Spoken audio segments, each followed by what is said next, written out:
and he has been named the world's #1 thinker in medicine and one of the top 100 heroes of the century. Here with his new book, The Healing Self, please welcome back to our home New York Times bestselling author and spiritual leader, Dr. Deepak Chopra. Welcome, Doctor. Wow. You'll always have a seat in this house. We're always Those are some pretty big titles, Doctor. Yeah, I know. That's impressive. Yeah. But your real self is independent of all titles. I love you. I already feel more centered. So humble. You're amazing.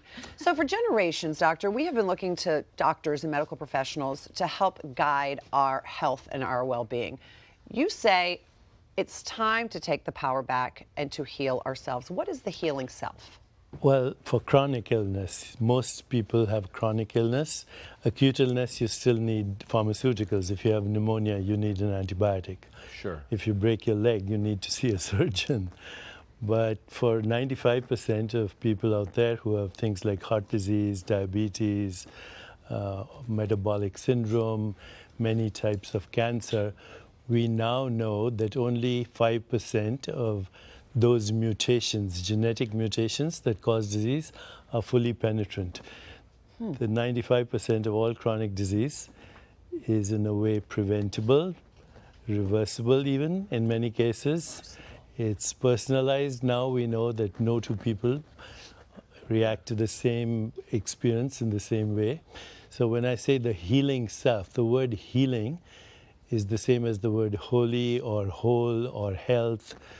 Healing is the return of the memory of wholeness, who you really are, not just a body, but also a mind, also a spirit, also emotions, relationships. So yourself is that part of you that we call I. It's the most common word in any language, I.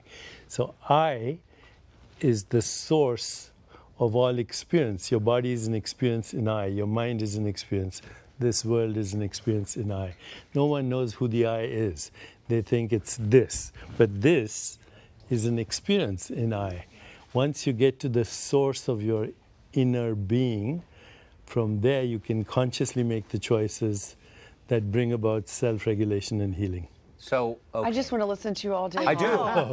I do. It's so fantastic. I can't believe the 95% though. Yeah. I can't believe 95%. 95% of chronic disease, the mutations, you know what a mutation Yes. is? A genetic error. They risk you, they give you the risk of disease, but they don't predict it.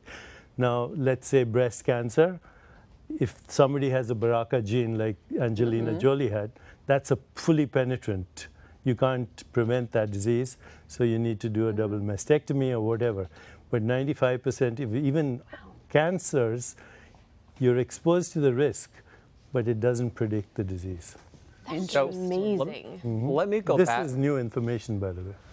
Let's go into the book a little bit because I want to put this into action Sure, in my life. sure. And in your book, you lay out a 7-day plan. Yes. So let's take a look at any given Monday. Okay. These are what do's and undo's. Yeah, Don't- so Monday you add anti-inflammatory foods to your diet, you include more organic food. Basically, Monday is about decreasing inflammation in your body through food.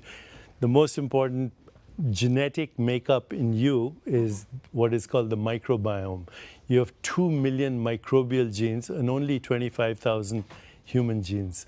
Those microbial genes which are in your stomach, in your gut, they interact with food. So the first day is, what do you do to reduce inflammation in your body? And you pick one of those on the list. One of those. Okay, and so then it's you not can repeat overwhelming. that. Okay. No, one Just- change every day, and you make it a habit, then you recycle the next week. Okay. And in about 60 days, it's all natural. What's an undo? That's right. Then what's the undo? Undo is the opposite. You know, you decrease inflammation in all its forms, whether it's through food or stress management or through emotions. So emotions such as hostility, anger, resentment, grievances, guilt, shame, they cause inflammation.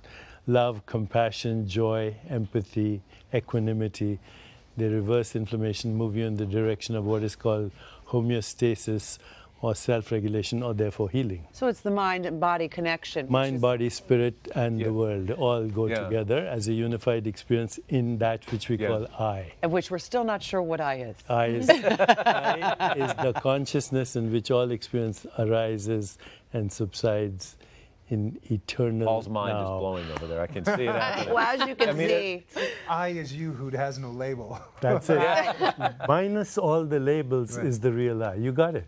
Okay. Look at that. I is not Deepak Chopra. Deepak Chopra is just a label. I is not even the body, because this body was once a child, a toddler, a teenager. I is not the mind, which thoughts come and go. I is that in which mind, body, and the universe are one experience, and that experience is intermittent. Everything changes, but I is always the same. Paul, you're a very good learner. Look at you picked up quicker than any of us. And you love that. So as I've you read can a see, lot of his books. as you can see, Doctor, we're all here gathered around because we are, I individually are all in all of you. And we have some questions here. So I think, Paige, you want to start? Well, I know in your book you talk about mindfulness.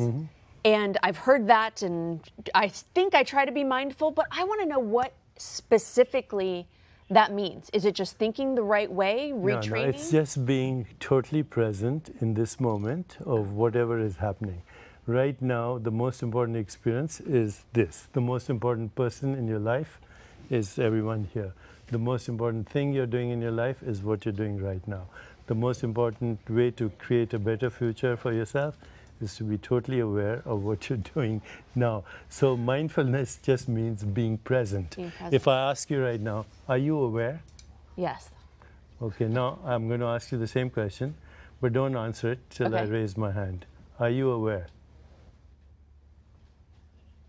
Yes. So between the question and the answer is you, awareness. Wow. That's I. Okay. Okay, Orly. I think I love you. You think? No, I know. I know. I love you more. I am aware of my love. I love you more. Okay. Orly. Well, I love my children, and I want for them to have a mindful life, a happy life, life of peace.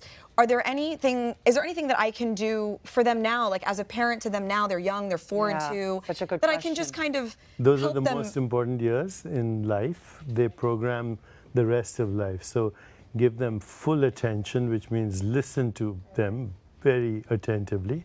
Affection, give them all your love.